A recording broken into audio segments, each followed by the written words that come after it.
Namaskar, I'm Suruchi Das and you're watching Rhythm News.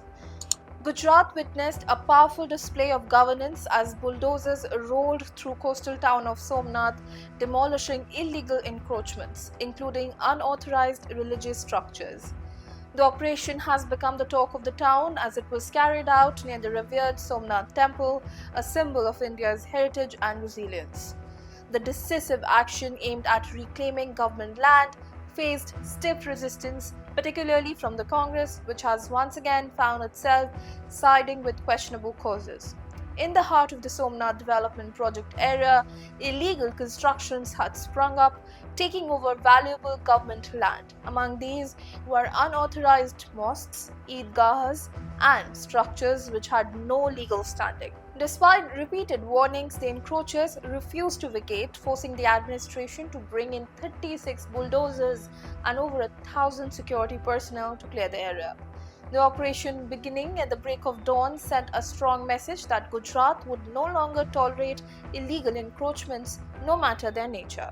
This isn't just about clearing the land, it's about enforcing the law. For years, these unauthorized structures stood as symbols of neglect and misuse of government land. The administration, after thorough investigation and legal procedures, decided to take action. Yet, instead of supporting the drive to reclaim public land, Congress leaders chose to incite opposition, making this about religion rather than law. In a shocking move, Congress MLA Vimal Chismada even urged members of the minority community to block bulldozers, offering misguided and inflammatory advice. Congress, historically known for appeasement politics, once again found itself defending the unreasonable.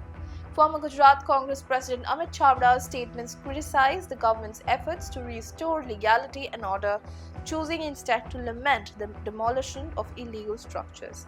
This narrative of supporting unlawful activities, especially when linked to sensitive issues like religion, continues to undermine Congress's standing. The administration's action wasn't a hasty decision. After months of thorough investigation, they uncovered illegal encroachments, not just in Somnath but in coastal areas like Bet Dwarka and Porbandar. These areas have long been vulnerable to unlawful activities such as land grabbing, smuggling, and even threats to national security. The demolition of illegal religious sites is a part of a larger initiative to safeguard public land and ensure law and order in these regions. Gujarat's history is marred by invasions and destructions, particularly at Somnath, which has been targeted by Islamist invaders like Mahmud of Ghazni. The significance of this temple goes beyond religion. It is a symbol of resilience, and the state's efforts to protect its surroundings are a continuation of that legacy. The recent bulldozer action sends a clear message. Illegal encroachments, irrespective of their nature, will not be tolerated. Jai Hind.